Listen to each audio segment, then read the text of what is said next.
সম্মানিত যাত্রী সাধারণের মনোযোগ আকর্ষণ করছি, রাজশাহী থেকে ছেড়ে আসা পদ্মা এক্সপ্রেস ট্রেনটি আর অল্প কিছুক্ষণই ১ নম্বর লাইনে প্রবেশ করিবে। কি হলো, দাঁড়ায় গেলি কেন? চল। তারা সকলেই অবস্থান নেবেন। আপনাদের যাত্রা শুভ হোক। ধন্যবাদ। আচ্ছা শুনছেন, জি বলুন।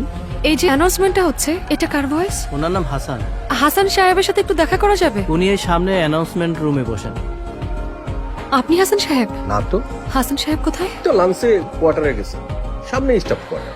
আপনি একটা উপকার করতে পারবেন? রূপা, পড়াশোনা বাদ দিয়ে কি করস? আমা, লাবণীর সাথে কথা বলতেছি। হ্যালো। হ্যালো, জি বলুন। আমি রূপা। আপনি আমাকে চিনবেন না বোধহয়। বেশ কয়েকদিন আগে আপনি আপনার এক বন্ধুকে কল করতে গিয়ে এই নাম্বারে ফোন করেছিলেন। সেদিন আমার কাজিনকে ট্রেনে উঠিয়ে দিতে গিয়ে আমি একটা কণ্ঠস্বর শুনতে পাই। আমি নিশ্চিত এই কণ্ঠস্বর আপনার, তাই ভাবলাম আপনাকে একটা কল করি। অদ্ভুত, আপনি আমার বাসার নাম্বার কোত্থেকে পেলেন? এটা তো পাওয়ার কথা না। শুনেছি মন থেকে চাইলে বিধাতাকেও পাওয়া যায়, সেখানে আপনার বাসার নাম্বার তো খুব সহজ বিষয়। এখন বলুন কি চান? যদি বলি আপনার কণ্ঠস্বর শুনে আপনাকে দেখার খুব ইচ্ছে হচ্ছে, তাহলে কি খুব অন্যায় হবে? মানুষ দূর থেকে সুন্দর, কাছে টেনে কেন সুন্দর বানাতে চাচ্ছেন? রাত অনেক হয়েছে, ভালো থাকুন। এই নে তোর জন্য গরম গরম ভাপা পিঠা আর চা। একটা পুরুষের কণ্ঠ এত সুন্দর হয় কিভাবে? প্রেমে পড়লে একটু বেহায়াপনা করতেই হয়। কে বললো প্রেমে পড়েছে? রং নাম্বার একটা ফোন আসলো আর প্রেম হয়ে গেল? প্রেম কখনো ব্যাকরণ মেনে আসে না, জাস্ট হয়ে যায়। তুই তো একদম দার্শনিকদের মতো ভারী ভারী কথা বলছিস। চিরন্তন কথা সবসময় ভারীই হয়। মা বানিয়েছে? হ্যাঁ, হ্যালো, কে বলছেন? হাসান সাহেব, আপনি আবার কল করেছেন? শুনুন, আপনি কবে দেখা করবেন সেটা বলেন। নয়নপুর স্টেশনে আসে, যদি সত্যি বলে আসতে পারেন তাহলে ভাবা যায়। সত্যি কথা বললে আসবেন? আসবো, সত্যি? সত্যি।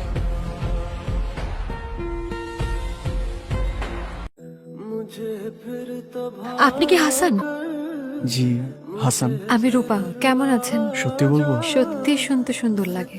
আপনি আমার প্রেমে পড়েছেন। আর আপনি? চা খাবেন? খাওয়া যায়, কিন্তু ফুটপাতে। চলেন। আপনার কণ্ঠে কি আছে বলেন তো? আমাকে বেহায়া বানিয়েছে। আপনি আমার মায়া ফেসেছেন। আর আপনি? রূপে। রূপ তো ক্ষণিকের, রূপ চলে গেলে ভুলে যাবেন। সে পথ বন্ধ। কেন? আমি তোমার প্রেমে অন্ধ।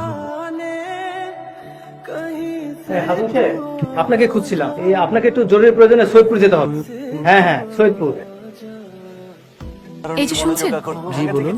হাসান সাহেবকে দেখছি না, উনি কোথায়? উনি তো 3 দিনের জন্য ট্রেনিং এ গেছেন। আমাকে না বলে চলে গেল।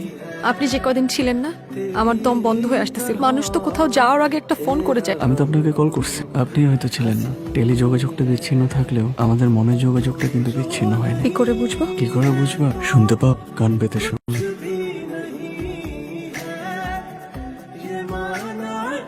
হ্যালো, কি ভাই, বন্ডে নিয়ে তো ভালোই গর্ব করেন। আজকে তো সিপাই দেখলাম কাল লগে জানি জোরাজোরি করতেছে। আর আপনি এত বড় একটা ভাই হইয়া এগুলো দীক্ষাও দেখেন না। আপনার বোনের যন্ত্রণায় তো কদিন পরে এলাকাতেই থাকা যায় মনে হয়।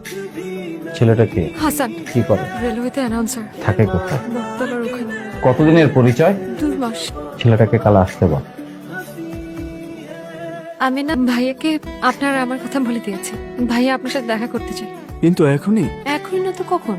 আমার ভাইয়া কি বাংলা সিনেমার ভিলেন না যে আমাদের সম্পর্ক মেনে নেবে না? আরো কয়েকটা দিন যাক। আর কয়েকটা দিন কেন যাবে? এখন কি সমস্যা? তাহলে কালকে আপনি আসবেন আর আমি অপেক্ষা করব।